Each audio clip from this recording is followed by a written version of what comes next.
time. Welcome to Cameos TV. Fuck it, let's live.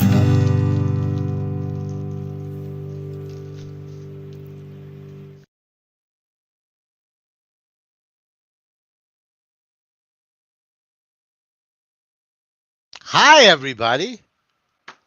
Sorry, I got confused. I got confused because we're early. We did start early. I know I said we were going to start in like 20 minutes, but usually we start late. So tonight we decided to mix it up a little bit and start early in wonderful stoner fashion. And no, we are not watching Bong Water. I just didn't change the background because, frankly, I liked Bong Water more than I liked what we're going to talk about this week. That's a spoiler. Speaking of spoilers, it's JD. Hey everybody. Hey, thanks for having me back, Wizard. I might be having some technical issues tonight. I'm gonna try and move my laptop for next week closer to my router. Just bear with me, but you were freezing a couple times there, so I apologize. That Yes, might have I been me. could have been, but I've been having some internet issues lately, so I think it was me. Yeah, Friday after next. We're gonna have a lot to say about it, but this was the most recent Friday movie. Came out in 2002 and closed out the trilogy until maybe next year when 24 years later they resurrect it. And Assuming they spoiler, do. assuming they do, and they can't do it worse than this one. After 24 years, I'd be afraid to say that, but we will hope so. I I, have reason. Yeah, true. Be careful what you wish for. I knocked on wood, all those things, but this was rough. But we get some time to talk about that.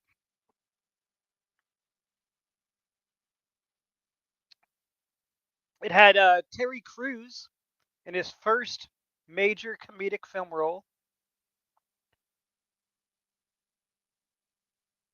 I wish it was a better debut for old Terry, but that's okay. Terry went on to do many things better than this. So was it really comedic? that is a good question and up for debate. Well, that worked quite nice. I was trying out a new attachment for my vaporizer. Oh, what you doing there? Let's see. Oh, that's Vaporizer on a bong. okay. You are in the year 2027 over there. You're in So the we have a little future. glass piece there, which is pretty innovative because it will go in a 14 millimeter or an 18 millimeter joint. And boom, hit your vape on your big ass bong. Does it hit any differently than if you were burning flour in there? I mean, it's a lot smoother because it's a vape. So there's no burn at all. And so there's no smoke. So the vapor is getting filtered by the water. There's Looks like vapor. You can smoke. see that, yeah. Yeah, I can. Yeah. But it's not smoke Right. because there's no combustion. So it hits a lot cooler Yes. than a regular bong hit. Gotcha. Or than a regular vape. Right. It's like cooled. Huh. Why smoke anything else other than that? Pretty awesome. Yeah. This, by the way, is my big mushroom bong. Not to be confused with your little mushroom bong. This was the new bong when I moved to Vermont. Something always happens to my bong when I have a big move. Then I'll wind up having to get a new, better bong. So every time we do it, it's a step up. Because you're sad when you lose your big bong. Are you sure that you're not just breaking these just so that you Oh could have yeah, an because I excuse. love the other bong. I would have found an excuse to buy this bong. I think Mhm. I loved all my bongs. I love every bong I have. And how do we show that we love our bongs? By hitting it enough times to get through a movie like Friday After Next. That's definitely how we like our weed. But no, we change our bong water. Okay, but Change how your often bong do you need water, to keep change your it if bong you're clean. using it for vaping? With vaping, I will not have to change it nearly as often, but I Right. still will because even with the vape, you're getting organic materials in the water. Hmm. You're creating a biofilm there, which is going to breed bacteria. Sure. And now you're going to inhale the bacteria. Do you really want all that shit in your lungs? Eh, I mean, got a tar whole is one thing. biome going on down there. They could use some company. I like to add new bacteria sometimes. But no, you're right. Clean your You're right. bong, and your bong will be easier to clean. That's another huge benefit. Hmm. Clean your bong, and your bong will be easy to clean. But speaking of dirty bongs, we have our old pal Jethro Bot Oh, hey, what's going on? hitting a Oh, giant pipe. We're just talking about the best of the Friday movies. nothing fancy over here. So, um, if you want to know whether or not Terry Crews's performance in Friday After Next is comedic, you just have to ask yourself, how funny do I find sexual assault? Is that something where it's like, like just maybe if you pepper it in here and there, I'll think, I'll get a chuckle, maybe a little shock value. Certainly not what I would want the focal point to be. Then, maybe Friday After Next, not exactly the film for you.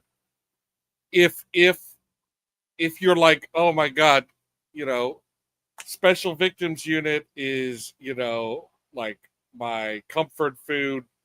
It is hilarious. I have favorite episodes. I have a tape of favorite episodes. I still have tapes. Then yeah, get ready. Get ready for a laugh riot. You know what would have been funny? If instead of the Terry Crews character, it had been Debo again, and while in prison, Debo had discovered that he is gay and got out of prison and was now just like openly proud to be gay Debo. Yeah, That could yeah, have worked. yeah.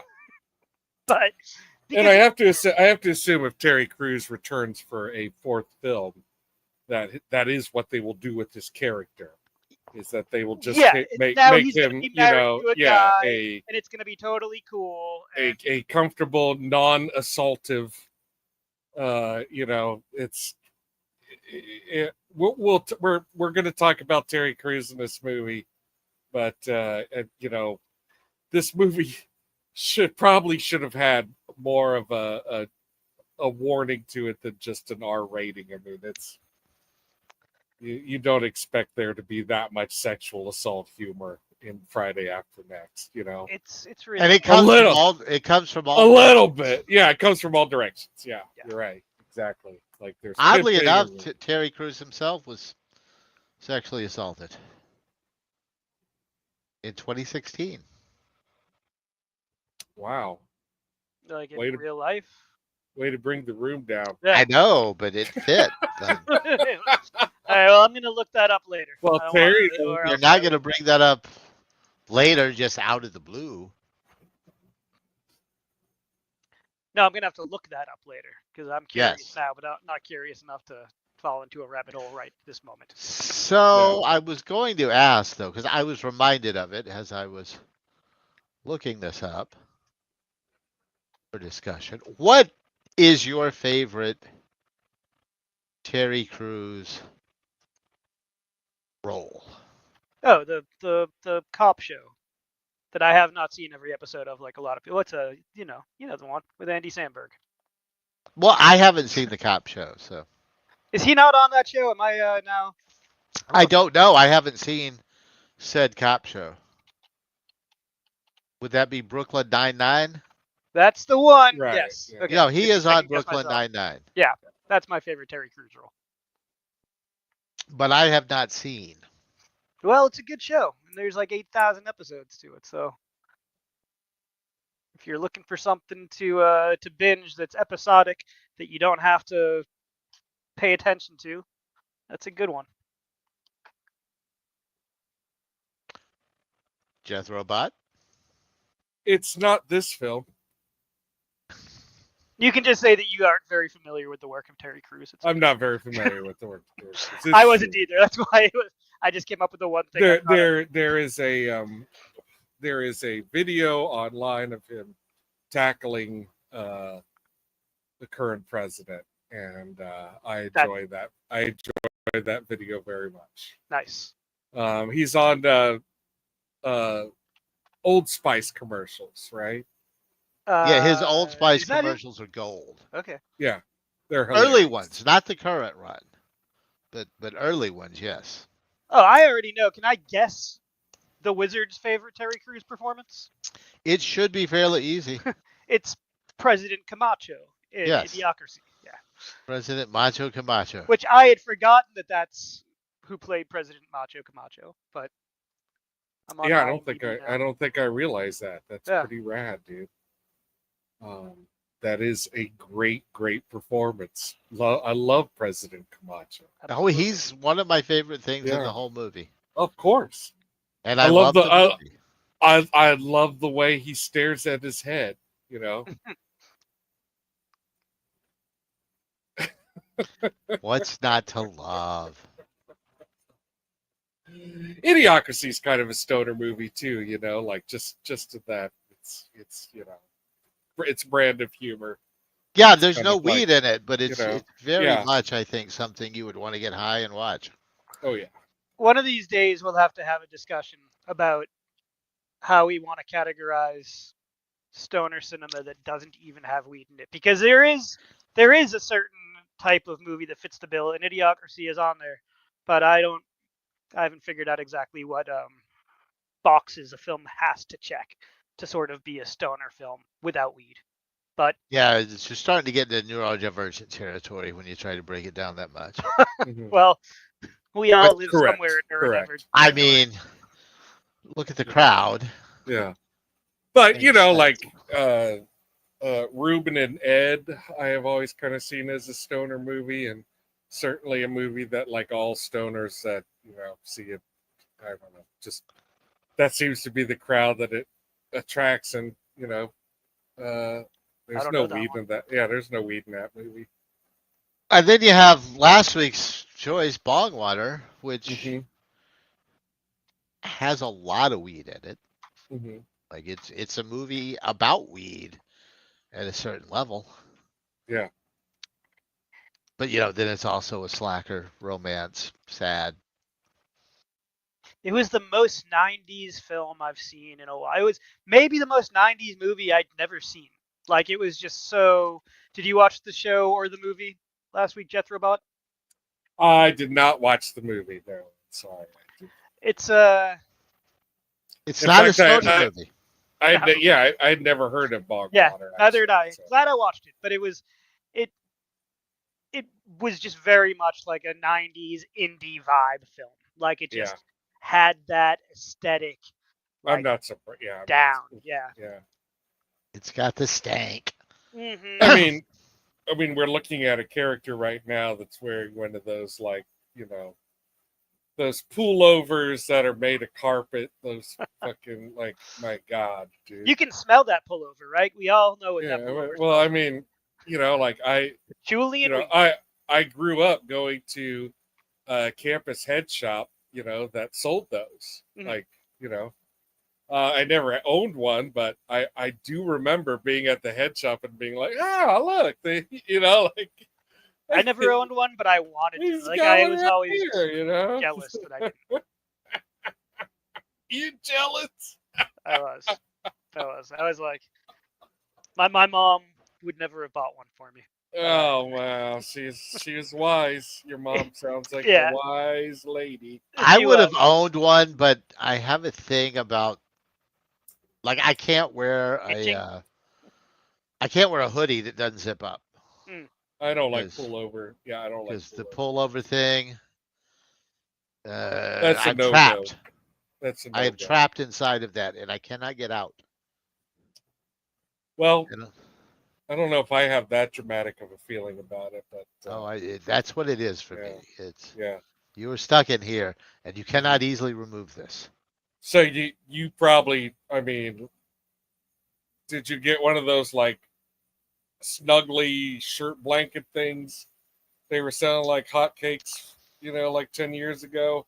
I I did have one of not. those. Well, I don't have it anymore, but I had one. That was Yeah. more than 10 years ago for sure. It was All a right, more than 10 years ago, yeah. whatever. So If I'm it's old. loose fitting, Yeah. it's okay. It was a snuggie, the blanket Snug. with the sleeves. Yeah, Yeah. I definitely had one, and it was, I don't know. it I was never fun, had one. fun once. Yeah, I never had it's really not that hard to just get your arm out from underneath the blanket. Yeah, Mm. that's the thing. Put It's it not there a and go. pullover, the Right? snuggie. No, Oh, no, it's that It's was. just not. a lay on top of you. I know that was a lot more than 10 years ago because it was definitely in the age of infomercials. Like Okay. like the whole infomercial for it was like like what Infomercials. happens when you're under a blanket and you can't get the remote control? Somebody's struggling and then it shows. Probably you knock potato chips all over the carpet and Right. they're greasy. Exactly. Greasy potato chips all over the carpet and you spill your drink and the dog pisses on it. Which is why what you do is you put your hoodie on backwards, and it's like a snuggie, but then you have a pocket. The hood can hold your greasy potato chips. Before Timu, there was as seen on TV products. Just absolute bullshit that we didn't need, but that I looked believe really cool. I believe those things still exist. I mean, I'm pretty sure you could watch like QTV or its equivalent, modern day equivalent, right now if you wanted to. Or But they don't they're exist with it's not the same. they're ads that come up between reels Yeah, but it's still Mhm. on the Facebook. nothing Yeah. today hits the zeitgeist the way things did back then, though. I mean, back then, like, it would just be a shitty product that everyone knew about. Everyone. You know what you should do? You should go to the state fair next time it happens, right? Because won't the state fair have like all these like huckster booths one after the other, where Oh, they do. they're actually wearing mics like y'all have on your face right now, and they'll be cutting stuff and they'll be talking about cutting it, and then, Wait, really? That's yeah, and then there's Yes. yeah, and then there's Oh, dude, it's fucking, awesome. I love it. Hey, let me yeah, start there's saving my money now. The guy with the knives Yeah. that is cutting up everything with a knife. Look how thin I Mhm. can do this tomato. Yeah. And now I'm gonna hack a tree. Yeah, and Not to you get want to off be on an asshole, you just wait till that knife starts to come down and be like, wow, and see if you can. Did either of you ever sell Cutco knives? No. Okay. I did for a very, very brief period of time. That was just like that was the thing. Like it was Never a sold pyramid knives. scheme back in the Yeah. 80s and 90s. And it was always like you'd have a friend who'd say like, "Oh, you want to make some extra money? Come to this thing with me." And then you'd go and it would be like this meeting in a hotel conference room where somebody was just demonstrating knives, and then you'd have to make a list of everyone you knew. It's literally like it's Amway, It's all an these other Amway, No, right. yeah. Yeah, No, I got pulled into a couple of those not knowing what I was doing. same. Yeah, Motherfucker. I went to something that was advertised as a job interview, Right. and like just went in, and then it was like a seminar, and like in retrospect, I guess I could have just gotten up as it was going on and left, That's too often. but I actually did wait until like the lights went down, and I remember thinking when the lights, I was like, the next time they switch to a movie again, I'm gonna get out of here, and like they did it, and I was just thinking like, I wonder if it's like if the coast is clear, if it'd be cool if I just get up right now, and just as I'm like thinking that, like, this one lady is like, fuck this, Indeed, ma'am. and yeah, like half the room left. I love And that. and it made me realize, like, they introduced you to some people who go to that thing more than once, like there were people who were there who had seen this presentation more than once. Uh-huh. And like that is also just sad. It was a very sad, memorable experience because, like, Yeah. I felt bad for the people that were there. When we all got the elevator together, we started just laughing, like there was like this kind of like communal thing where like we were all like, I thought this was a job interview, like that Right. put my look, man, I put my nice clothes on. Like, what a Yeah. bunch of fuck, like good stuff. Yeah. I definitely. Lies and mendacity. I definitely fell for a couple of those types of things when I was a young, aimless, probably 18 or 19-year-old. Hey, did you ever get on the freaking Alaskan boat to work in the fish fucking factories? I No. had a lady, Didn't do that one. Yeah. a lady that worked I didn't under either, me. but I've known people who have, and like, Yeah. whoa, daddy. I mean, had I been invited to such a thing at that point in my life, my answer might be yes. But Yeah. I had never been invited. But I think That at was that point in time, if yeah. someone was like, "Want to go on a boat in Alaska?" Like I would have been like, "Yes, that's exactly." I know a what I lady wanna that do." did it. Yeah. She Yeah. loved it. Oh, really? Yeah. I mean, I like it's it gets you like away from everything, of course, and it's like completely different. But it's also like the grift to grifts. Like you're like, Sure. oh yeah, like I'll work in a fish processing plant, but like I'll also like live there and buy groceries and everything else there, and it's all insanely expensive, and there's no way that like you do get paid a shit ton of money, but then this whole town is just set up to take that shit ton of money away from you before you go back home, and like just completely fucked up. And the job is fucked up because like you're just like gutting fish on a fucking assembly line, and there's this like, trough that stuff that gets turned into fish sticks goes into. Okay, no, she And had a different gig. okay, well, Yeah. I'm sure she had a better gig. Like she might have been like, because I know that there was stuff you could do where if you took certain college classes or something, you could do a better gig. No, she was on the boat and she Uh-huh. was taking the salmon roe out of the salmon on the boat and packing it into velvet boxes where it was being shipped immediately to Japan. Wow. Like That sounds people would, like a slightly less bad, gig. But I'm sure she still got like, the whole, life is super expensive here treatment. yeah, I don't know. She never talked about it. She wound up staying. Like she lived in the middle of nowhere in Alaska for 4 or 5 years and loved it. Yeah, we had car trouble and we had to stay in this like, oil county in Texas, and like it was the same way. Like it's this town that's like set up waiting for oil guys to come in. A lot of Roughnecks. times, yeah, roughnecks. A lot of times they're just staying at the hotels on week leases, and like fucking life there is super expensive. Like Yeah, Pizza Hut's expensive, McDonald's is expensive. It's like bullshit. Yeah, that's what I grew up with. yeah, that's crazy. That's crazy Yes. stuff. But we didn't come here to talk about all that. No, we did, but I mean, we have now. I mean, you know what I mean. Turns out we did, yeah. But we did come here to watch Friday After Next. That's right, and here it comes. Oh god. Just 2 years after Friday.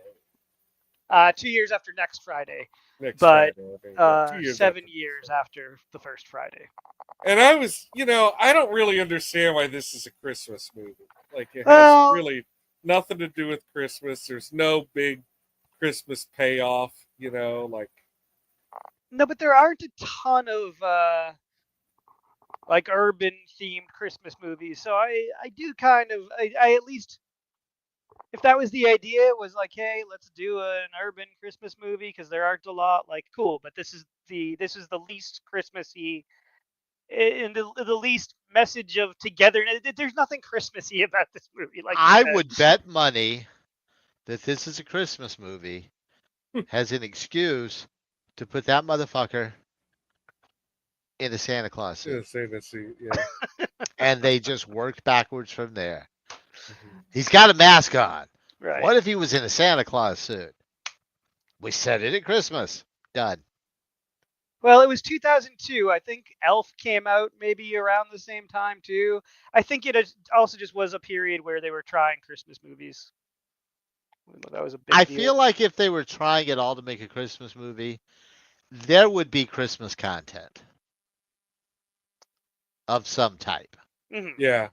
My impression was that they had a non-Christmas script, and before they started making the movie, at some The point studio. in the well, maybe not the studio, like maybe it was somebody else's idea. They were just like, it's just one more thing to throw in or whatever. But yeah, whatever it is, there's not really a big connection to Christmas, and there's not a big Christmas payoff. Right. And it did release on November 22nd, 2002. So Sure. Yeah. it could have even just been like, we're releasing near Christmas. We don't feel like this movie is going to do great. Let's make it a Christmas movie and see if we can get a few extra bucks. Box office for this one. Let's see. I'm guessing it was not very good because, yeah. 33.5 million at the worldwide box office. Mm-hmm.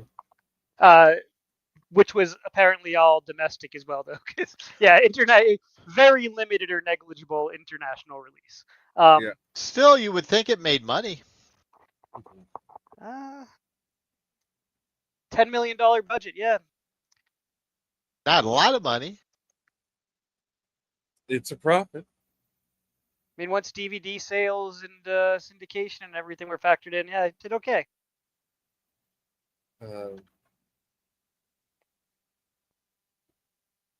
I like the introduction to Day Day in this movie, where he won't wake up, and then when he's talking to the cops, he's completely preoccupied with describing himself as doing heroic, violent stuff at the criminals, But Day Day seems, I don't know, like, I know I just watched Next Friday like a couple weeks ago, but Day Day seems especially stupid in this movie, right? Like, Yes. they amped it up. Yes. And so I watched this movie a week ago, and we were talking before we came on the air here that I already don't remember it. Like this movie, it like just goes in your eyes and you shit it out. It goes in your eyes and it's digested in your brain, and then you shit it out one day. It's not, it's not very memorable. Not at all. None of the gags really come off, big. It wasn't a single line that I could remember. They say you got knocked the fuck out. Yeah. I know that. They repeat from the first movie twice. Yeah. It's said twice in this. It is. Yeah. Yeah, they have multiple pimps in it, One of which I'm at least happy about because Cat Williams can be funny. Yeah, he's not. I mean, he seems actually pretty constrained in this movie. He doesn't seem especially, No, he can be funny. He was not allowed to. And despite there being a lot of weed right here in the beginning, can you guys think of any less weed. There's she's there's you do see him smoke weed, and the landlady steals it. You know, And that's it. and eventually you do come across the old guy with the shotgun, Yeah. who is Mike Epps. Moderately funny gag that was. Yeah. Yeah, I mean, they at least knew to like go a little over the top getting towards the end. Mhm. Um, The but first movie though just is a real, like we talked about when we watched it, it's a slice of life. yeah, Maybe not our lives, but like it feels slice of life. And there are recognizable things and relatable things, and they feel like real characters. Having real things happen to them. yeah, Yes. and Next, we didn't see the slide, but I do want to point out that it's only written by Ice Cube, sole writing credit. So I'm sure there's still ad libbing going on, on the set. And there's reworkings, but that still like also kind of says a lot. Like you probably should have had somebody helping him out. Like you're making a comedy. Somebody You who need knows how to write a movie. yeah. well, I just in general like talented comedic writers should still probably have writing partners on screenplays. Just so that you have someone who's helping you not miss out on these, on all the humorous potential that is there. You know, you like setups are one thing, and this film, like a lot of comedies, is like more setup than payoff. So I don't know what to say. Ice Cube, we didn't like your movie that much this time.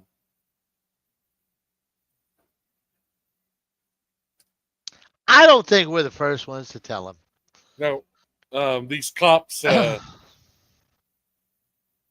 whole thing with the cops and this conversation just seems very, prolonged and I don't know. It's not very funny. It's like constipated, just hiccuping here. It's a lot of repetition. I mean, nothing puts me in the holiday spirit like getting robbed by a crackhead Santa while my rent's due and my roommate's getting sexually harassed by Terry Crews. That is just the ultimate feel-good Christmas story. Yeah, why don't they ever point out when the landlady comes and says like we're getting a little ahead in the script, but it's coming up like where she appears and she's like, you owe rent. And there's no acknowledgement that this is apparently Christmas Eve, or Christmas Eve or whatever, There's no acknowledgement that it's Christmas time. Like, well, a landlord might not. By the way, this cop right here, he's somebody. The white cop. Do you guys recognize him? I do not. the one with the plant or the big round head guy here? The big round head guy right there. I don't know. Maybe it's not who I think it is. He was on the Sweet Life with Nick and Cody, evidently. That is nothing I know about. Or Zach and Cody, I'm sorry. He's also okay. He's also on Brooklyn Nine-Nine. Okay. He plays Detective Scully on Brooklyn Nine-Nine. Oh, gotcha.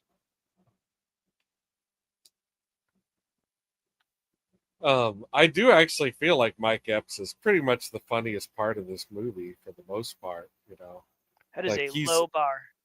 Yeah, he's the one who's really getting to cut up a lot. She's pretty funny too. Like she talks about Craig's dad, how she wants to have sex with him. She does this crazy thing with her tongue. I like her outfits. And I have no if they're going to make her the villain, they should at least bring up the fact that she's threatening to not evict them, but have her son who has just gotten out of prison force himself on them sexually. Right. Here he is. And here he is. Yeah. Terry Crews.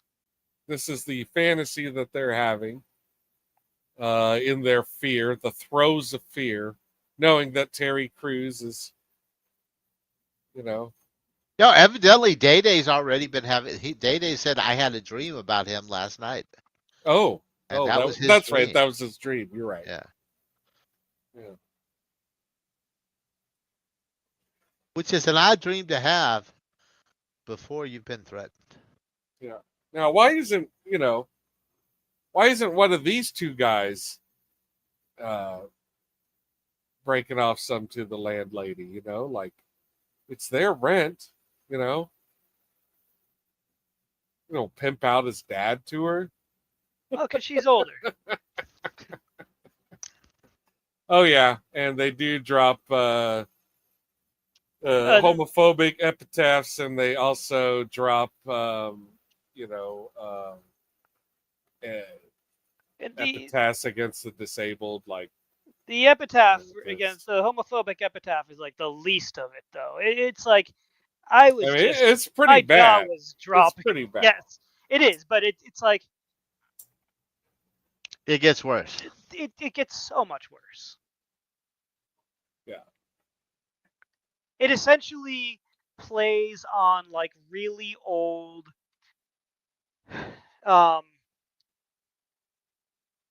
stereotype, anti-gay, homophobic stereotypes that I guess did linger in certain communities longer than in others. That just all gay people are predators. Like that just if you're gay, then you are also a rapist. That was the bullshit homophobic thing that I remember I used to hear people talk about. Yeah. Back then, and that's definitely that they're playing into in this. Like, yeah, I mean, people still act like it would just be so horrible if a guy hit on them. Right. Like, which I think is very funny because, well, it's not funny, but it's a strange contradiction because guys who think that way are also the ones who are inclined to very aggressively hit on women, right? Like it's like, oh no, I wouldn't want a man to do what I very comfortably do. In psychology, we call that projection. Yes. What's that? In psychology, we call that projection. Projection. Yes. Mm-hmm. Oh, and there, see, he's projecting right now. They are worried that a gay man is going to treat them the way that they treat women. Yes. Yeah. That's exactly what it is. I think they might even say that at some point in the movie. Or something along those lines. Am I to believe that the cops are smoking the weed that they just... Yeah. The fresh plant. They just stole his plant and now they're smoking his plant. It doesn't really work that way. But it always works that way in movies. I guess. Anytime there's weed in movies, you can always just grab the weed and start smoking. I did like this. I did like the Bros Barbecue commercial. Yeah. Just because it was like one of those shitty one take, like 15-second spots that you used to see back in the day. Yeah. I would go try barbecue at this place. Yeah.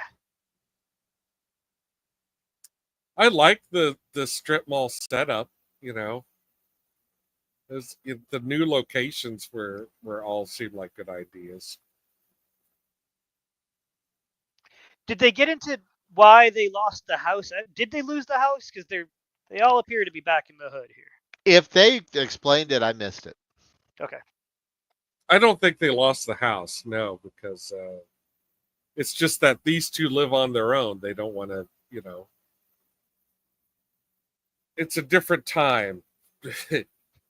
Nowadays, like, they would just live with their parents. Right. Because their parents are rich and have a big house. Or in any case, because their parents have a big house. Seems to do what everyone does. Seems to do what everybody. But in the 90s, or this just after the 90s, seemed like a much bigger deal to get your own like apartment. Mhm.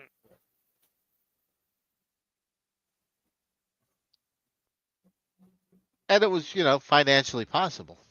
Right. Yeah. So they just see their father in a Santa's A Santa outfit Claus and suit. just the day before And they Christmas start, and just and they decide to just tease the start beating crackhead. him up. Right. Makes sense.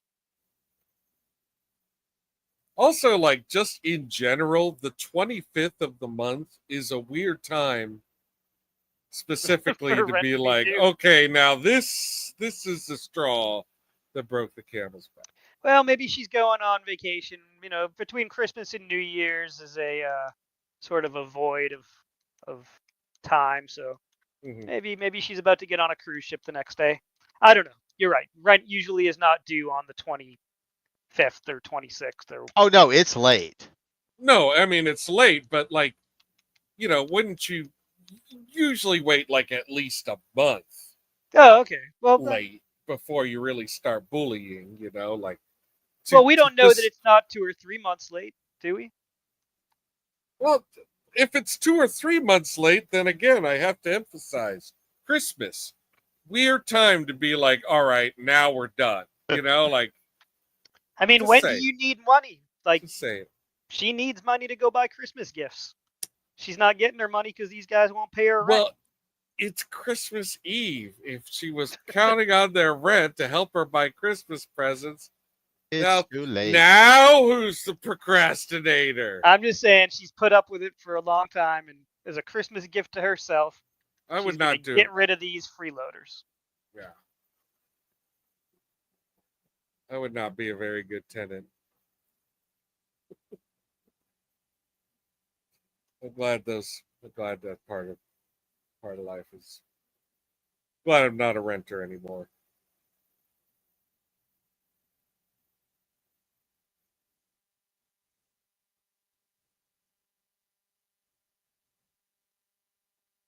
Whether you pay rent or you pay mortgage, you get something that you have to pay every month. Well, yeah.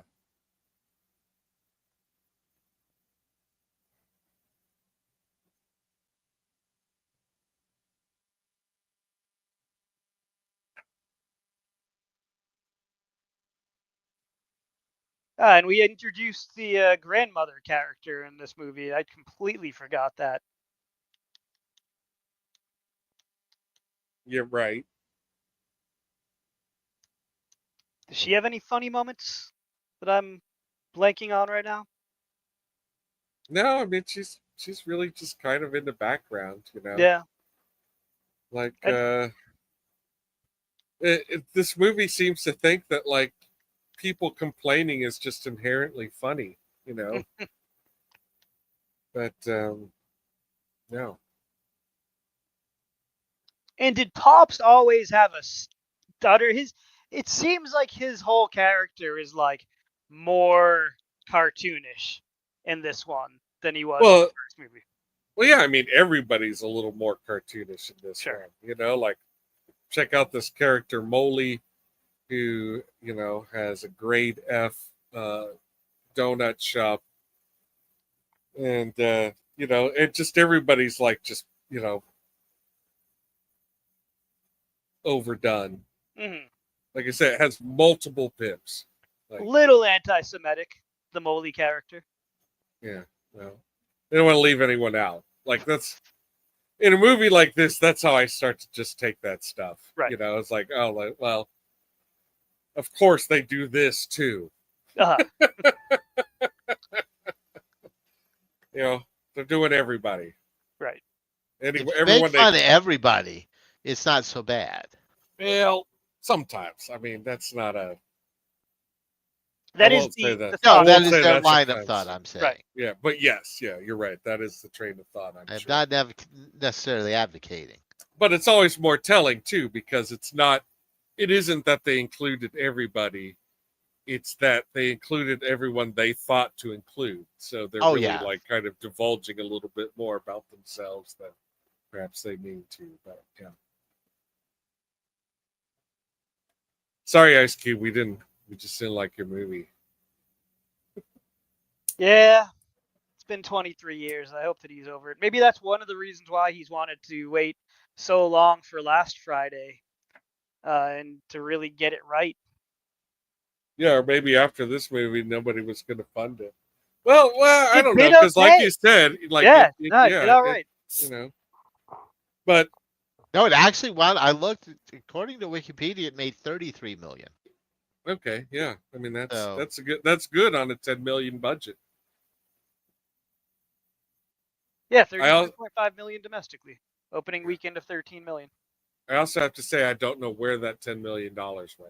Like car rentals. I mean, you gotta hire people. It does cost something. Ice Cube's pocket. Yeah, 10 million is not very much. Yeah. I forgot about his. I forgot those cars existed. Those were Plymouths, right? Those Plymouth Yeah, Prowlers, right? Prowler. the Plymouth Prowler. Yeah, I wonder how much those things are now. They're always real expensive, but I wonder if they've gone up or down in price tag. I wonder if they're still running. Right, there's that too. Well, who owns Plymouth now? Somebody bought them up, right? Plymouth doesn't exist anymore. Well, I know they don't make them anymore. Yeah, I think there were. Was it Dodge? Was it? Yeah, Plymouth Dodge. Yeah. They were a GM car for sure. Oh, they were. Okay. Yeah. Well, GM owns Plymouth. Chrysler, right? Oh, that's right. And, Chrysler Dodge. That's what I was like. It's Chrysler Dodge. Plymouth was. Oh wait, no, it's Chrysler Dodge. I don't know. If only we had access to the internet right now. All right, who owns Plymouth? But I think it was like Dodge, Chrysler, Plymouth, and so because they don't. Do they even make Chrysler still? I don't think they do. Yeah. The Plymouth automobile brand was originally established by the Chrysler Corporation in 1928.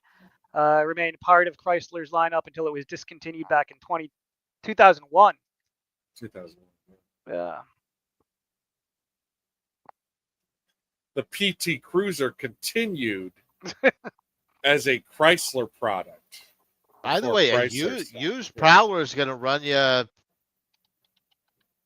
damn near 30 grand. You could probably talk him down a little bit, but 25 to 30 grand is the range I'm seeing. Here's one for 34. That's actually, I'm impressed. It isn't more. I'm surprised. Would have thought they would have been fairly expensive.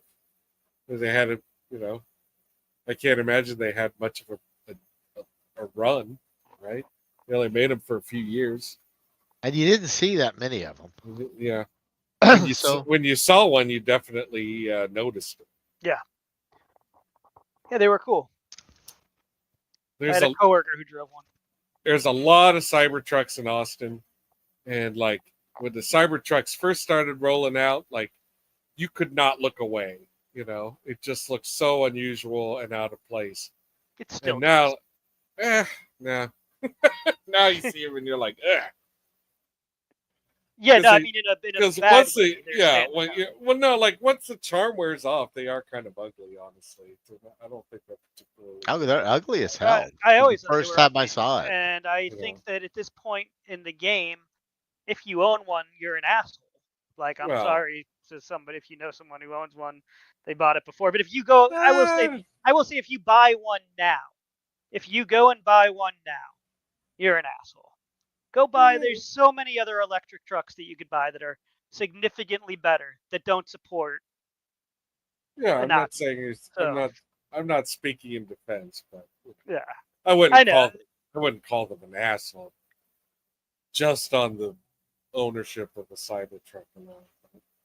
I also wouldn't argue in their favor either. Like no JD. Right. I mean, I'm speaking in absolutes here. I'm sure that there's somebody out there who just loves it so much, and they're like, I don't like Elon, but I just am so in love with the Cybertruck. It was the only way to spend $60,000. Don't paint society with such a broad brush. Right. This guy's a top flight security guard. Mm-hmm. Yeah. And so he immediately is like, okay, I have a security guard shirt. I'm going to stop ladies from coming into the parking lot and get their phone numbers. What a great conversation that would be. Like later on, hello, it's me. I guess I'm imagining myself in this role, where I'm like, hello, it's me, Jeff. I was the security guard. I got your number there. So hi. I was a security guard. I don't know if you remember. I got your phone number. This is why I carry a whistle. And did it go into how they got these jobs? Dad's got them for him, didn't he?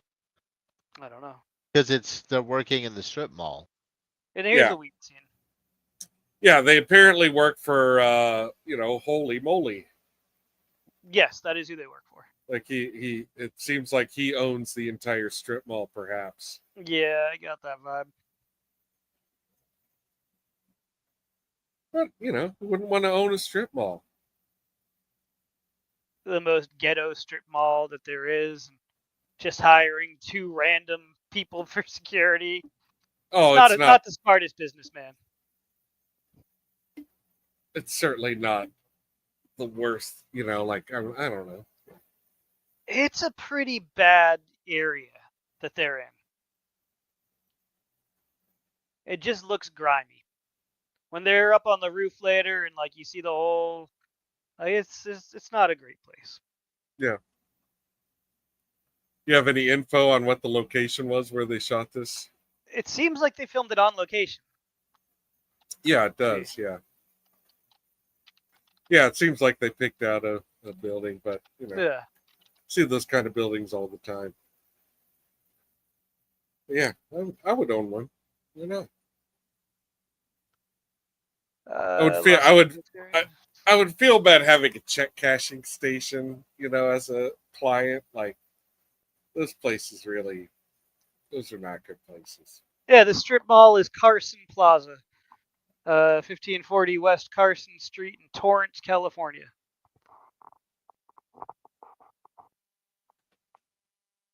The plaza has become a popular pilgrimage site for fans, with visitors often taking photos and reminiscing about iconic scenes. I don't know that I believe iconic there's scenes. a whole ton of fans that are visiting it, but sure. Well, I would imagine There's a few. I would imagine if there is like a security guard booth, if that wasn't just built for the movie, that actually is still there, that would be popular. Or perhaps the donut shop still looks a lot like the donut shop, and yeah, Mike Epps has a few good lines.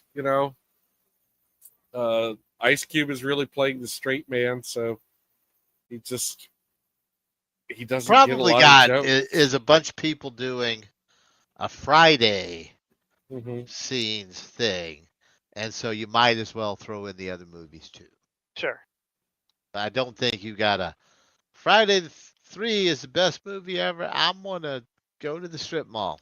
I mean, somebody's out there. Every movie is somebody's favorite movie. True.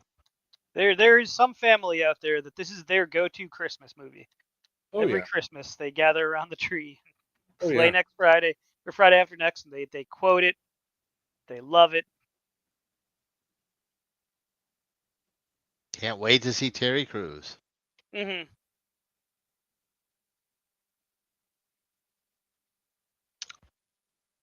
Terry's pretty animated in this movie. Yeah, he was having fun.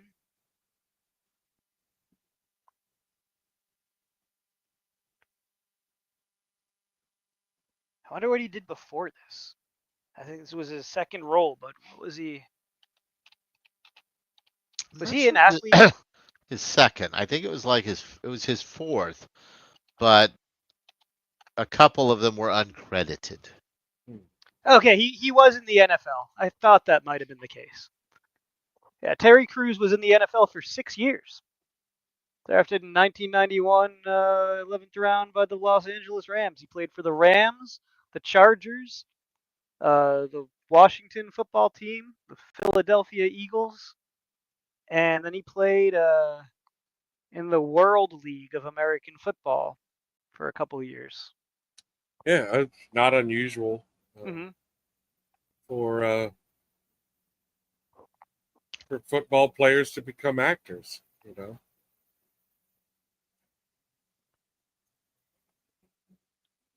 No, Claude but Akins. I'd say he's probably one of the more successful ones at this point.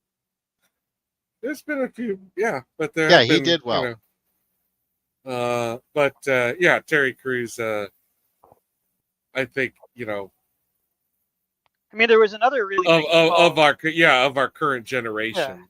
I mean, who was the football player who was in the Towering Inferno? And Well, you're thinking of O.J. Simpson? I know. Oh, yes. okay. Well, there was definitely a point where Mr. Simpson was on top of the world. Yeah.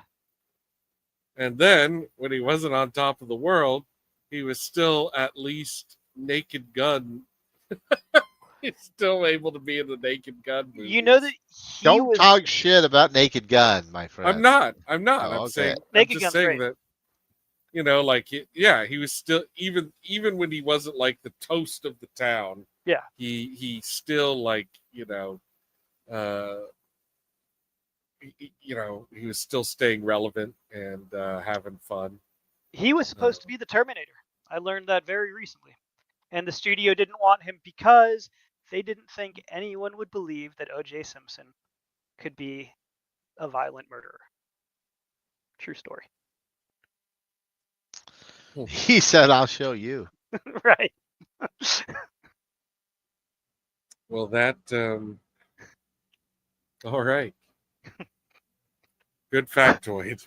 I mean, would we even know the Terminator today if it had been? Would we know Arnold Schwarzenegger today if O.J. Simpson had been the Terminator? Oh yeah. Schwarzenegger's star was on the rise. I mean, it was Terminator was a part of it. It's Schwarzenegger was Pumping Iron is really where it started. I mean, he was just like a surprise hit in that movie. Mm-hmm. So. Terry Crews' first movie was a Arnold Schwarzenegger movie. The Sixth Day? Yes. All right. I was hoping it was going to be Jingle All the Way, but okay. It ain't your booty, it's your beauty. What was Jingle All the Way? Was that the one with Sinbad? Oh, yeah. Okay. Oh, yeah.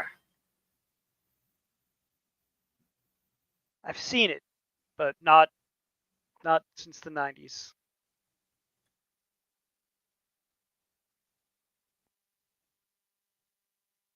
And now, this is the moment when security guards actually get to be security guards.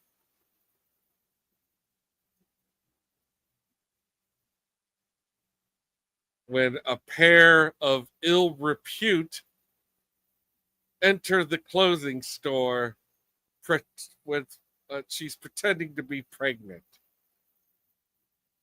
And is this what I need to pay? No, these are not the people who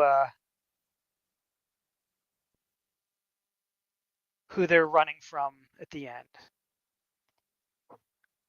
There's some sort of antagonistic family that they get involved with at some point. And yeah, it's the old man with the shotgun. Happened. Yeah. They just kind of pop out of nowhere, as I recall. But I will say that is close to the end of the movie. And, you are kind of starting to check out at that point because there's some pretty, I think I was already checked out by this point. Yeah, that's what I'm saying. Yeah, I was starting to check out about here. Yeah. Yeah. Except then the action happened. Mm-hmm. So it will now be revealed that they have actually managed to do their job, as unlikely as it seemed up till now. And there's Cat Williams. Yep.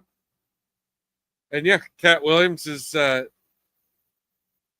he's doing the pimp thing, but yeah, Was he a real life pimp? I I doubt that. I That they don't would think stand so. up. Yeah. There is like a real life pimp in this movie. There is a real life pimp in this movie? Yes. Yeah, at one point he gets visited by Don Magic Wand.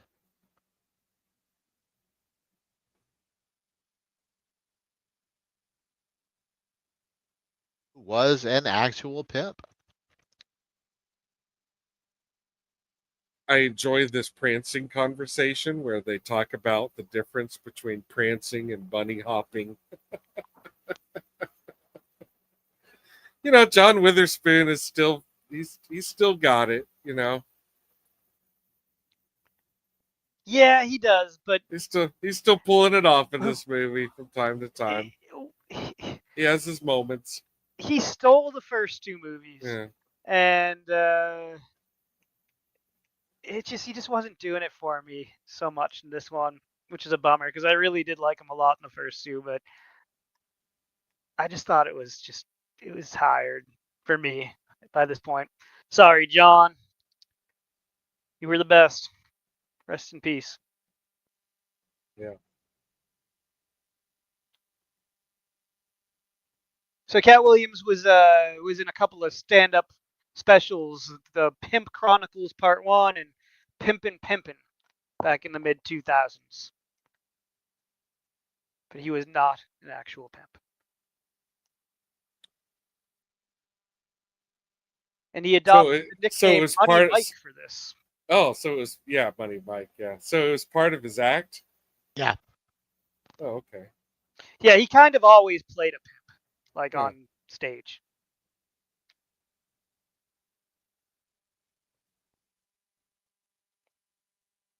I'm not super familiar with Cat Williams. Well, I've seen some of his specials, but I don't think I've seen anything that early. I also remember that he was in Grand Theft Auto, Which one? the Russian one. You could go to a show and he would be performing. I think that's 5. Yeah. They just announced the Grand Theft Auto 6 has been delayed until next year. If anyone else was out there waiting for it. No. I don't actually like really even play games very often. I don't have anything here at home anymore, and I'm out of the loop. In I fact, can't Grand Theft Auto 5 was really the last time I played a game I can't solidly. play the Grand Theft Auto games because I just crash things. I am not a good. That's okay. That's the beauty with Grand Theft Auto 5 is that you No, can I just can't. crash I them. can't finish the quest though. I Yeah. will run into a quest I can't do because I cannot drive good enough to do the quest. Oh, I thought you meant that you just enjoyed crashing into walls and stuff. But you kind of no, don't I even have to suck. do quests. I mean, you could spend endless hours in that game Mhm. literally doing nothing. Oh, I have, but I'm not going to pay $80 to spend endless hours Fair. doing literally everything. And there's this part of me that has to finish the game, and I can't, and I can't play the game. Therefore, So you just Mhm. can't play any driving uh, games? pretty much no. Those and I don't like fighting games because it's too much to remember. Mm-hmm. You have to push this special sequence of buttons to make something happen. Right. No, I like to swing swords and hit things with swords, or sometimes a mace, Mm-hmm. or an axe. Axes are good. Even in those games, though, you gotta memorize, your powerful attacks are up, left, B, and things. Not quite that bad, or I don't play those games. Mm-hmm. Like Skyrim is rarely that complicated. Witcher 3, You Well, only have to remember a couple spells you use. You don't have to use the other stuff. we got distracted, but there's been a lot of running in Sure the did. movie here. Yeah, I forgot we were watching this movie. Yeah. So Because yeah, it's like that. It's yeah. like that sometimes. The uncle character in the reindeer in the reindeer outfit had a run-in with some kids, and they're looking for the security guards now, and these are bad dudes. These pimps are bad dudes. No, the see pimp's a this. good dude. Yeah. No, these are bad guys. They are actively looking for Craig and Day Day. Right. So where did these bad guys come from? They are upset about Craig and Day Day's antics with those shoplifters. Okay. They're the reinforcements. Okay. Yeah. Because This is why you should just let people be. Right. Like I don't get involved. Yeah, but when you're a security guard, it's your whole job to get involved. Well, I'm not a security guard. I throw rocks at things. Not really. If I were to try and protect myself by throwing a rock, I'm sure I would be like an errant throw, and like the thing would just like bounce back and hit me in the head, making it easier for my assailant to do whatever it is they wanted to do. Yeah, these guys are what happened to the last security guards. Right. That's right. Yeah. They don't want security at this strip mall.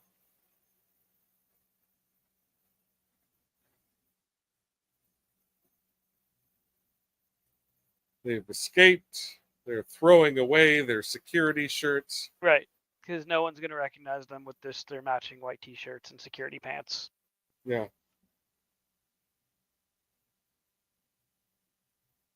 Molly has gotten beaten up.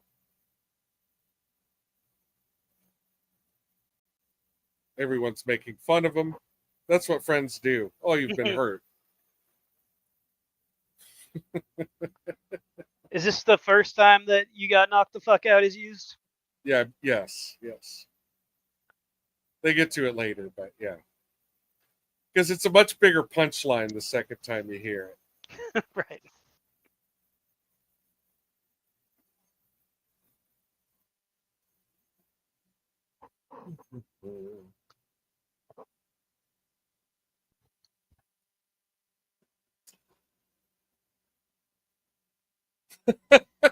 L'chaim.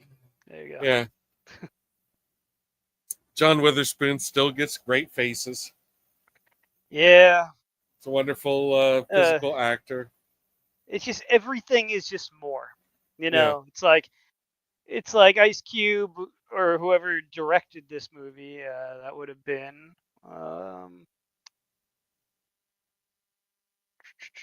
This was the directorial debut of Marcus Raboy, known for music videos. This was his first major feature. Mm-hmm. Find out what else he's done. But yeah, it was like he was like, "Hey, John, I really like that one silly face that you made in the first movie, and I really like the funny way you said this one thing in the first movie. I never want that expression or tone to. It's just like he's always. So that's all I want. Yeah, because it worked so well in the first movie because he was silly, but then he also was serious, and he was like a good dad, kind of ultimately. But also, in this case, the director is doing what Ice Cube tells him to do. Mm-hmm. Almost. Let's not forget that. Right. The producer and writer and star. Right. Yeah, I didn't want to blame it all on Ice Cube. This is his baby, and he's on set every day. So let's see, Marcus Raboy's feature films. He directed one feature film after this. It was 7 years later, and it was a movie called Janky Promoters, a comedy featuring Ice Cube and Mike Epps as inept concert promoters. Oh. So it was like, so they made this movie together, and then 7 years later, Ice Cube and Mike Epps were just like, "Hey, we need you to do a thing again." That was it. That was it. This guy will do what I tell him. Yeah, twice. So really, that's probably like kind of a unofficial Friday sequel, then, right? Sounds kind of like it. Yeah. Yeah. And we're gonna do a red party. And then Yeah. he's directed a lot of stand-up specials. Well, that's got to be kind of relatively easy, right? You know, Stand-up specials, you know. I was You gonna got say one- that. I was gonna say I'm not a director, but it seems like the easiest thing in the world would be directing a stand-up special. Yeah. I mean, you want to make sure that you get the cameras in the right places, and then maybe a lot of the work is done in the editing booth because you're picking between a few different. I've seen. I was at a live stand-up special when it was filmed, and they filmed like 2 shows that night. So then you get to pick sort of which Mhm. jokes from which set work. So there's something to it, but Who did you see? it was That was taped. Pete Holmes. And I don't know what the name of the comedy special was, but it would have been about 10 or 15 years ago. Did you laugh? I did. And they tell you when you are at the taping of one of those, they tell you, like they say you need to be You need extra. to laugh. Yes. You better tell some funny jokes then. Yeah. Yeah. I ain't gonna fake laugh. Yeah. And I Otherwise, didn't know who I Pete will Holmes be was before I went. extra disappointed. Mhm. Oh, you didn't even go as a fan. No. I mean, I went as just a general fan of comedy. A friend of mine was like, "Hey, want to go see a stand-up special be filmed?" And like, yeah, hell yeah. Who is it? Oh, it's Sky Love, Pete Holmes. So, sure, sounds good. I had never heard of him, and I wouldn't even say that I'm a fan. But he's even since then. But he's funny. Like I think he's good. I'm not. Are you sure? Doesn't Yeah. sound like No, he's funny. I'm not into. Like I couldn't even name 5 stand-up comics that are current right now. I was so into stand-up comedy in the 80s and in the 90s and early 2000s, and then I just stopped keeping up with it. And I'll sound like an old man if I complain about it, but No, I mean, after Andrew Dice Clay, it's all downhill. You know, there was a summit. And Dice was selling out stadiums. Hickory dickory dock. Yeah. Diarrhea. We loved it. We as just humans. Yeah. I'd be lying if I said I never laughed at an Andrew Dice Clay joke. Oh, I did. I was young. I did. I'd watch the movie again too. Oh, The Adventures Which of Boyd one? Fairlane? Oh, Boyd Fairlane. Yeah. I would watch that again. I haven't seen it in so long. man, if you recall that, I might be mad.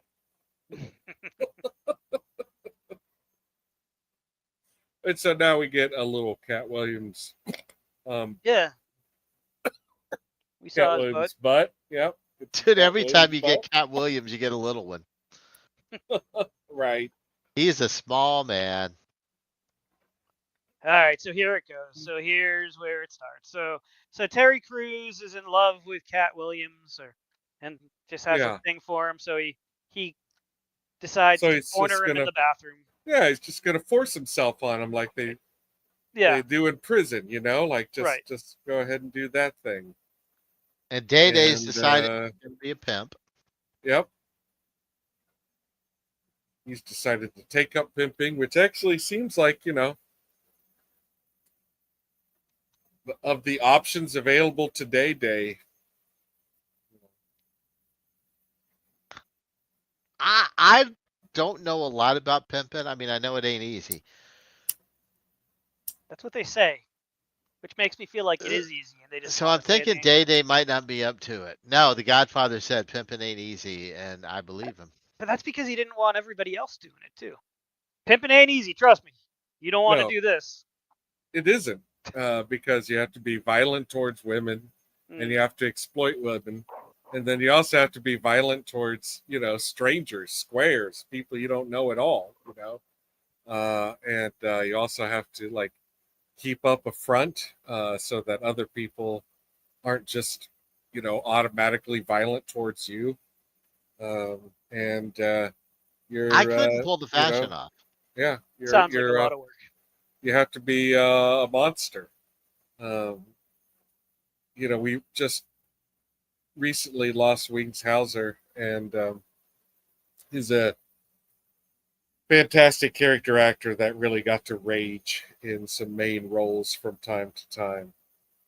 And there's a movie called Vice Squad where he plays a pimp named Ramrod. And Ramrod's like one of the most terrifying film villains I have ever seen. He's, I love you that know, movie. I mean, he is not top 10. He is top 5. He's top 3. Like Ramrod is horrifying. And like just, the truth of the pimp is like, it's in itself like just extremely horrifying, like, deeply, profoundly violent, antisocial, and For uh, some reason, I thought that Wings ex- Hauser died years ago, but no, he just died 2 months ago. yeah. Huh. R.I.P. It's a bummer. Now I have to see. You said Vice Squad. Is that the name of the movie you're talking about? Yes. All right. Now I have to watch Vice Squad. Vice Squad is a rager. He is very young in it too, and he is just like he is bursting out of his skin. He's just on fire, and he's a horrifying human being. Can't say it enough times. Never, ever would you want to cross paths with Ramrod. Oh. All right, so he Hey, came Tim he's with taking a Witherspoon's shit. on the toilet. he was at the party, and as you know, this is Craig's dad, and taking a dump is his whole shtick. Yes, Like it they can't have Craig's dad in the movie without him going poopy. Yep. So there he is going poopy. And he had to go poopy, and he couldn't go poopy in the bathroom where someone is being assaulted. So instead he has to go downstairs, and Craig tells him to go downstairs to see his landlady, knowing that he's about to get thrown out. Like this is Craig's true colors here. He's going to send his married dad, his faithfully married dad, downstairs to be attacked by okay. And now we didn't get a good look at it, but he takes that wrench that was on the toilet back there, he takes it off, and he grabs Terry Crews's balls with it. Right. And now he has his balls in those pliers. So instead of being sexually assaulted, he is now sexually assaulted Terry Crews, essentially. And he's going to lead him around like that. They're going to run this joke, through the carpet and into the dang foundation. I don't know that I'd call what he's doing to Terry Crews sexual assault. It's assault and it's torture. Just and it's torture, horrible, but genital related. Mm-hmm.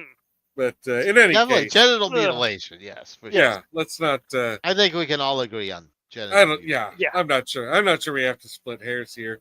We all know it's not funny. It's not funny. It's not funny. It wasn't funny when he was going to be assaulted. I'm not saying that because I'm a prude. I promise you, I will give your movie leeway as long as you're funny. But Grab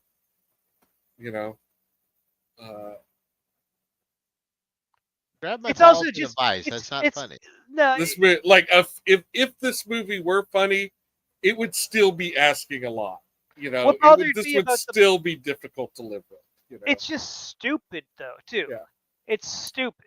Like it doesn't make any sense that he's like got this wrench or whatever around Terry Crews's balls and Terry Crews can't get him off. It's just a stupid gag that goes on for a long time.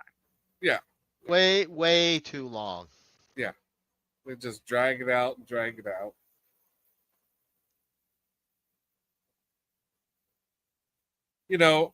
I think a part of it, aside from just there being a lot of this sentiment at the time, I think part of it is also that with comedy sequels, you are always going to be looking to, up the ante, make it more outrageous.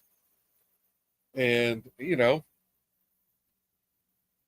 at the turn of the century when Ice Cube wrote this, like really laying into these themes might have seemed like an ante up in outrageousness. But what would have been a lot better is to have had more turns like the old dude with the shotgun, like just have more of that total zaniness. Instead of having two pimps, why not have like 50 of them? Like just go nuts. Have some pimps from outer space show up in a space phantom instead of the like looks the same, like just have some sort of tricked out spaceship. Do stuff like that, Like at the end of Bongwater. I don't know how Bongwater ends. I was going to say kind of There's a like It ends spaceship. with a UFO.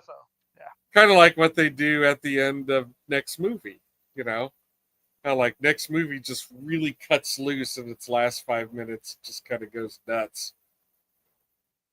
Or was that Nice Dreams? It That was the next movie. Next movie, yeah, with space coke and shit. Yes.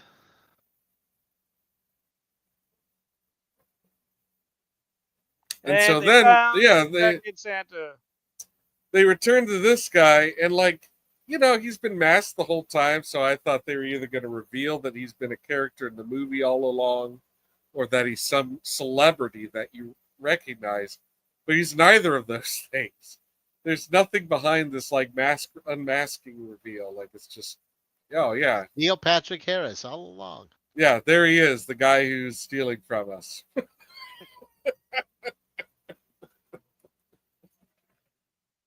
And why would you're just making yourself that much more evil if you dress like Santa when you do something wrong. You'll confuse children. Yeah, And everyone knows that with other Santas. the children are our nation's greatest resource. Bad guys dressing up like Santa on Christmas night is a very cliche trope. Well, now here he is going through some of his presents. Yeah, and he's about to get knocked the fuck out. And then suddenly he is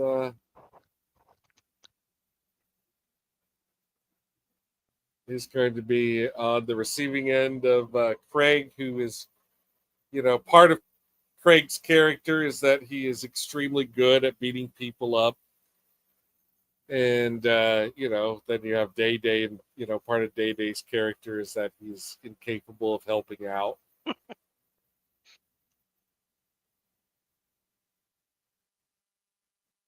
He will brag later about how good of a job he did beating up that guy who just got away because of him.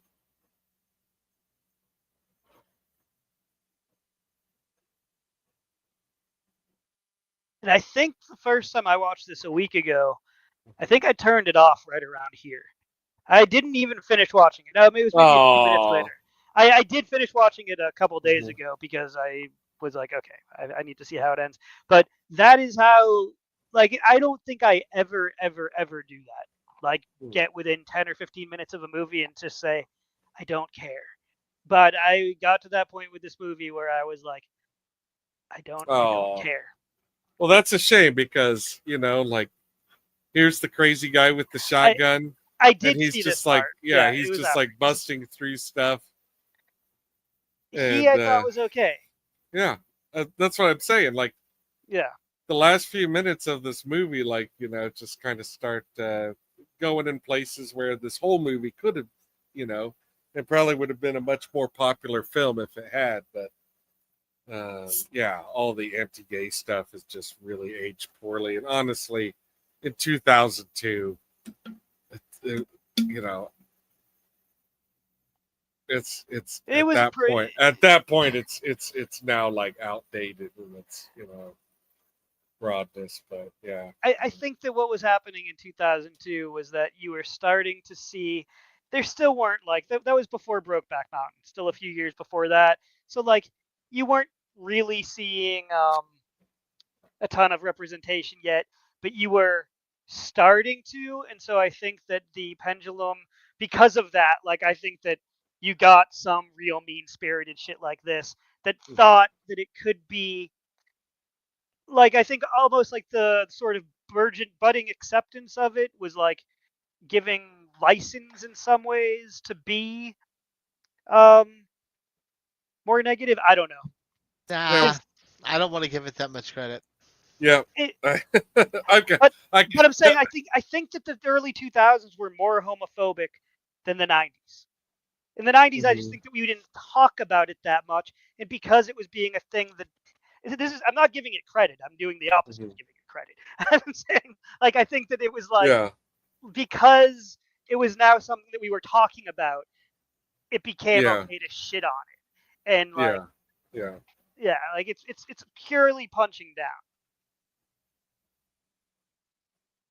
I did not. I get what you're saying. Yeah. It's the pendulum swings, right, and so like in the 90s, like the 90s were like don't ask, don't tell. Yes. And then this is the time, like I guess when you're starting to get domestic partnerships and benefits. And so the people on the nice to side, see Pinky again, by the way. Yeah. What's that? It was nice to see Pinky again. Yeah. Yeah, that's right. Pinky from Next Friday just shows up at the end here. Yeah.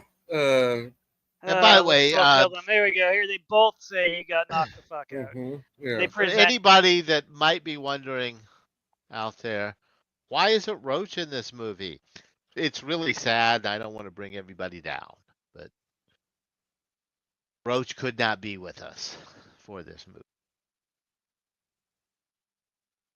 Who was Roach? Remember Roach from Pinky's?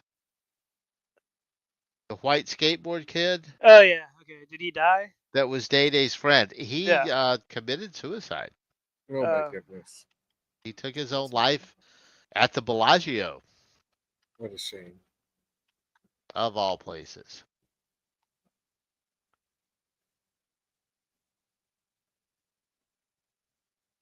He was British.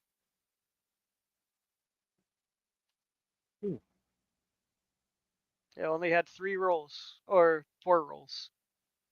Oh shit. Okay, 6. He played. That was Casper from Kids. I didn't put 2 and 2 together there, but of course.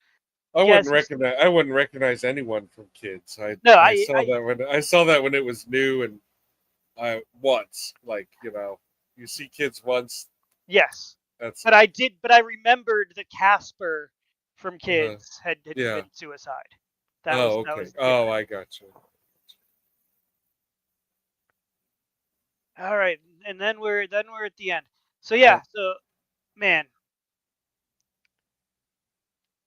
I did not like this movie at all for all the reasons that we were talking about. Like I'm not going to give it even any like I like I didn't like anything about it. I thought that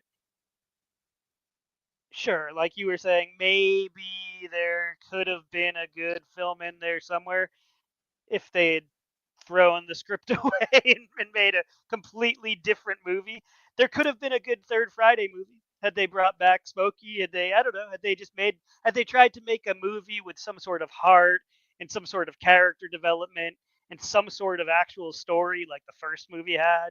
But what is it? Yeah, what is the deal with Chris Tucker not coming back for either film? I don't know if they could afford him at this point. No, and would you have come back for this one if they did? Right? Yeah. But yeah, what did happen behind the scenes with Chris? I assume, like the wizard said, he just got too big because he was, he was becoming a big movie star at the end Oh, in the late '90s. Yeah, he had just made Rush Hour 2. there was a big one too. He became a born-again Christian after the success of Friday. And his new faith led him to avoid roles that depicted heavy drug use, profanity, or morally questionable behavior. So that was part of it. Huh. And then also, the Rush Hour success. But in interviews, what he has said is that he didn't return because he had grown spiritually and didn't want to portray a character who smoked weed or lived a lifestyle he no longer identified with. Ah. Well, they had even set it up where they were like he went to rehab. So, but oh well, what you gonna do? And he has been non-committal, saying that he might consider coming back if his role is positive and different from Smokey's original character. So if the final Friday does happen, I would fully expect to see his character show up as like maybe a reverend or somebody who's like super reformed from his old ways, and it is probably not going to be the Smokey that we loved in the first movie. No. Which point I don't want him back. Yeah, exactly. I know. Yeah, it could just be that, if those are the terms, then they're like, well, no, forget it. Yeah. We don't really want to try and make that funny. It could be funny if if he is a grown son who's exactly like he was in the original one, and he's just the annoyed, like and then Craig is like, don't act like you didn't used to do all this shit, Smokey. I don't know. There's ways to do it, but I mean, after seeing this movie, my enthusiasm for any potential Final Friday is pretty watered down, anyways. Well, I'm kind of interested to look into this other movie you mentioned that stars Ice Cube and Mike Epps. See that how is that called. is. What did we say it was called? It was Janky. What was it? It was Janky Promoters. Janky Promoters. Yeah. Janky Promoters. Look that up on the old IMDb here. Janky Promoters. Yeah, what kind of star level are we talking there? It's an hour and 25 minutes long. All right. 2,000 reviews, 5.1 out of 10 ratings. Okay, so right down the middle there. It also stars young Jeezy as himself. And that'd be fun. No I one do else not see the words stoner comedy at all referenced on. No, it's probably not. Yeah, it is not. Just saying. Yeah.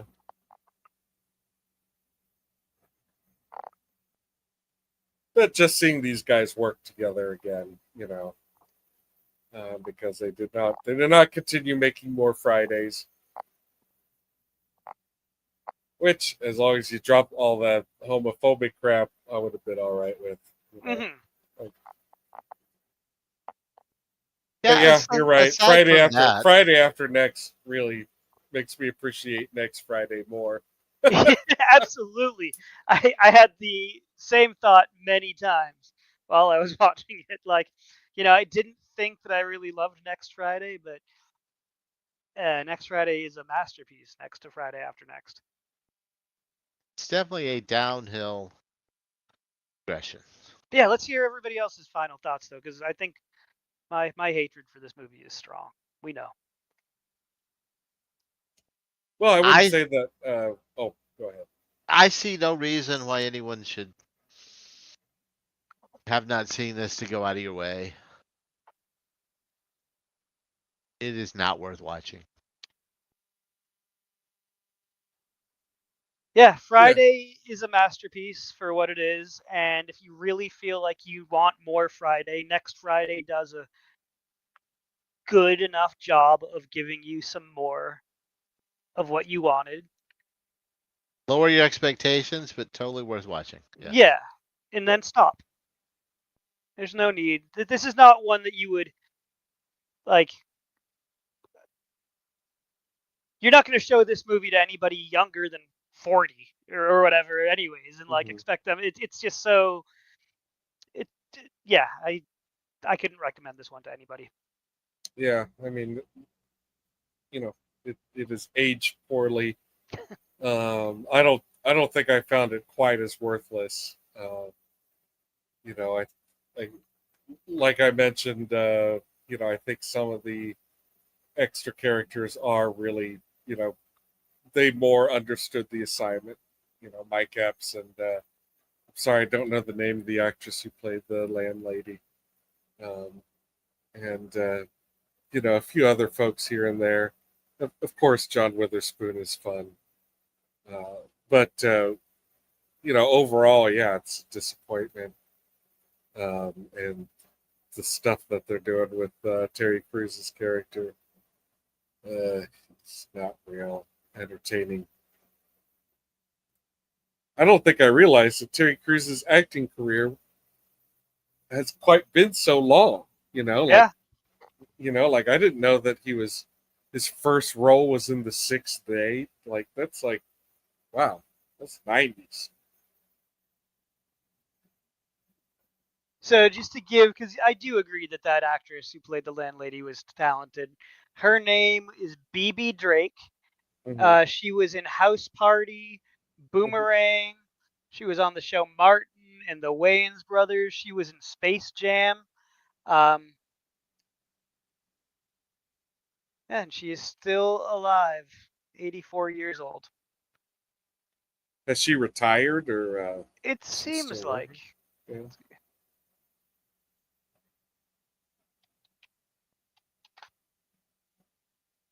Her last credit was in 2023. Oh, okay. A Proud Family thing, which is an Yeah. animated series. Okay. She did that. There you go. Yeah, She's she's not. been working a She's working. little bit, a little bit. Yeah. Yeah, it seems like Cool. she's mostly retired. Seems like Yeah. maybe she's coming out for like just sort of quick little appearances and some voice work, but she's been mostly retired for quite a while. Yeah. Yeah, but funny lady. Mm-hmm. So it wasn't all bad. Well, it Yeah. was all I bad, mean, but there were some talented people in there. Mike Epps was funny. yeah. You know, like I said, I wouldn't say that I hated it.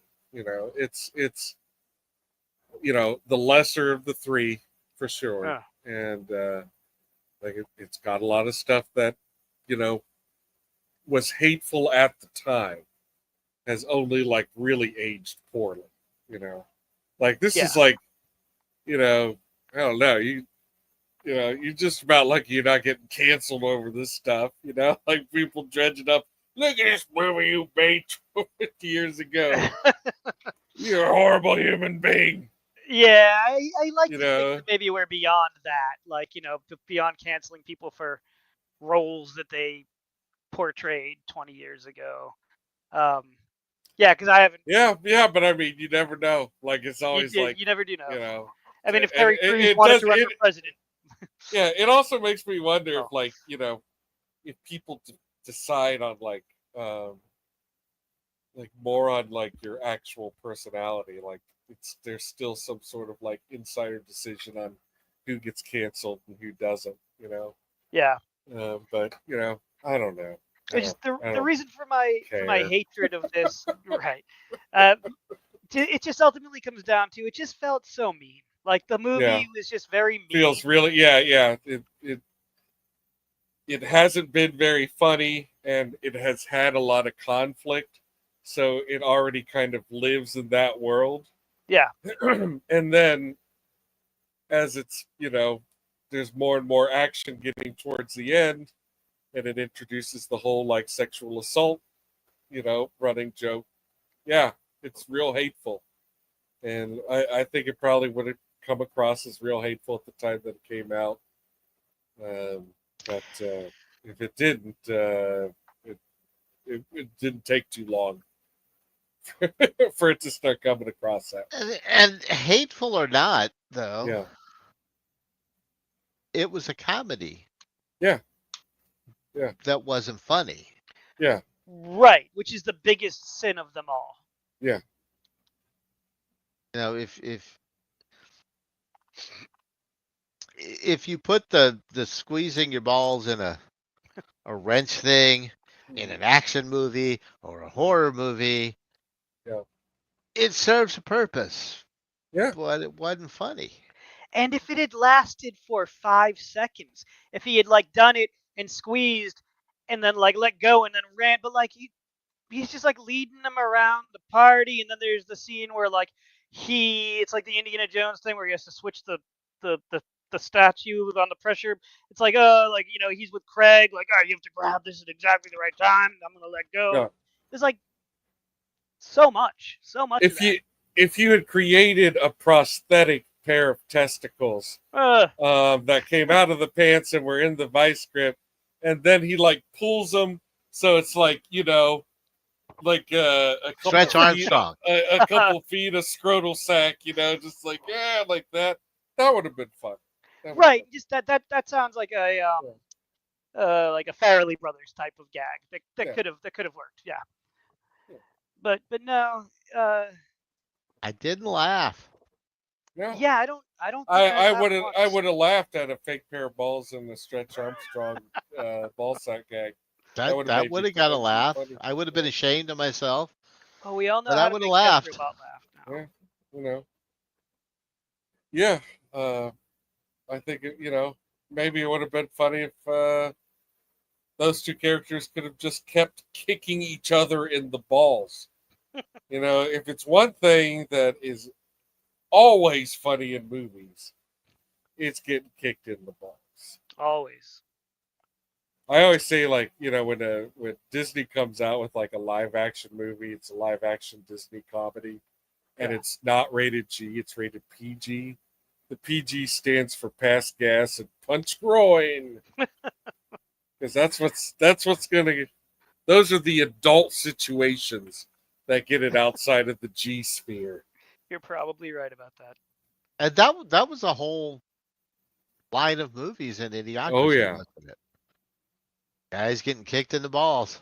yeah. That was the Yeah. show, right? Out my balls, or Out my balls, out Yeah. my ball, or out my balls.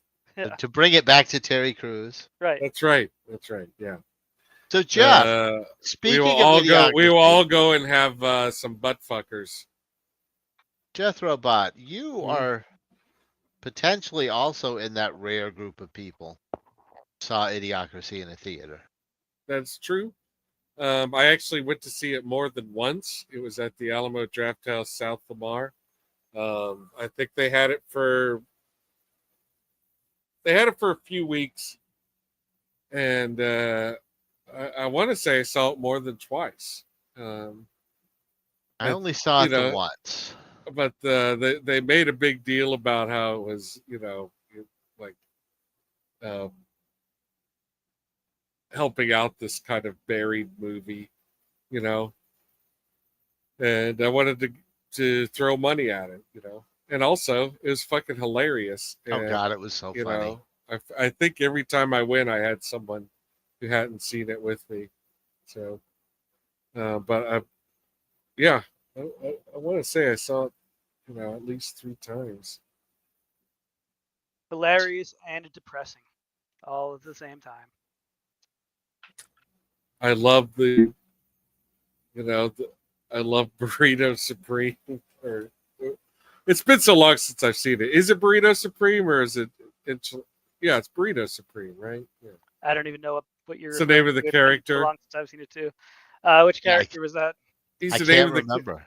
He's the name of the character who is driving the monster truck that can't get into the Coliseum.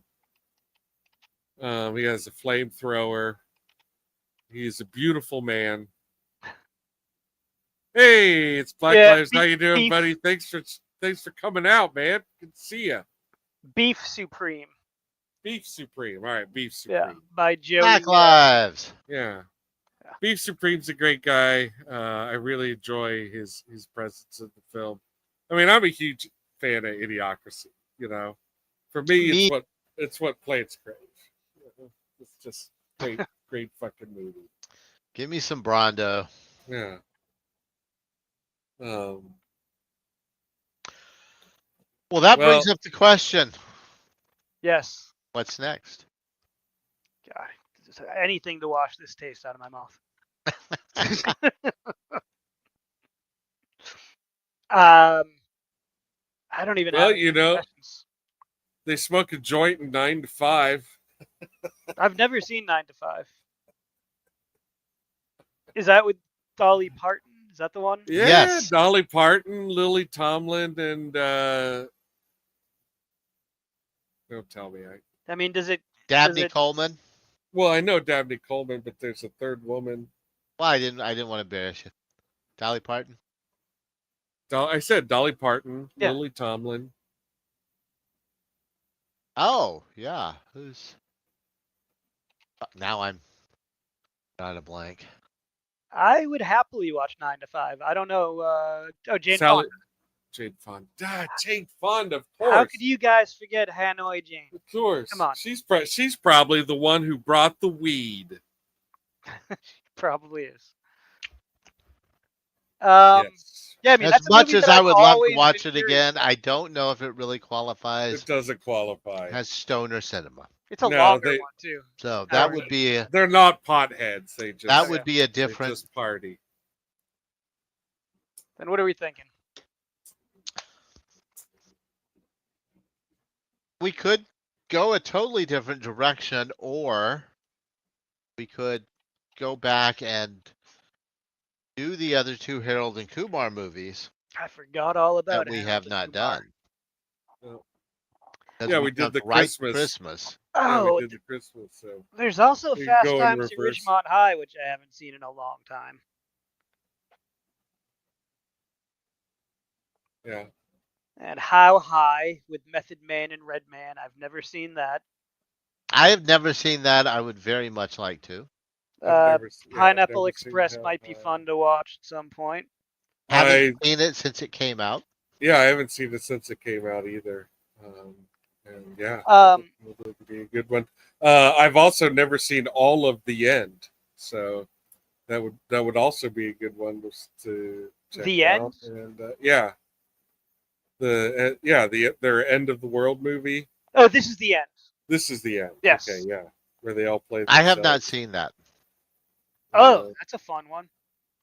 Yeah, I've seen some of it. I haven't seen it. I didn't even know it was a stoner comedy. Yeah, I mean they're all There's portraying. a lot of drugs. Yeah, they're all portraying goofball versions of themselves. You know,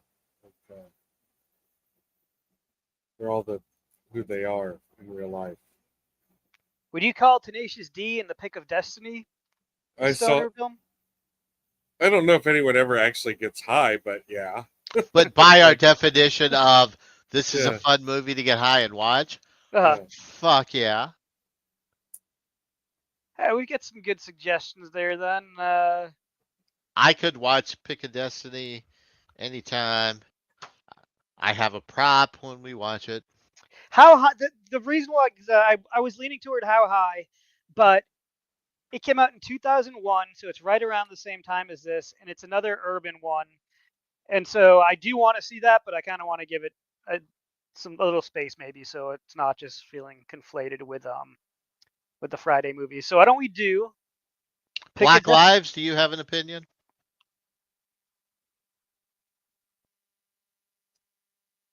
You tried. You did try. Well, if you do, weigh in later. But right now, I'm leaning towards wanting to do Tenacious D and The Pick of Destiny, which I have never seen. Oh, I've never seen it either. Really? Yeah, never seen it. Well, then I think that's a winner because Tenacious D, the brilliant cameo by Dave Grohl. Let's do that.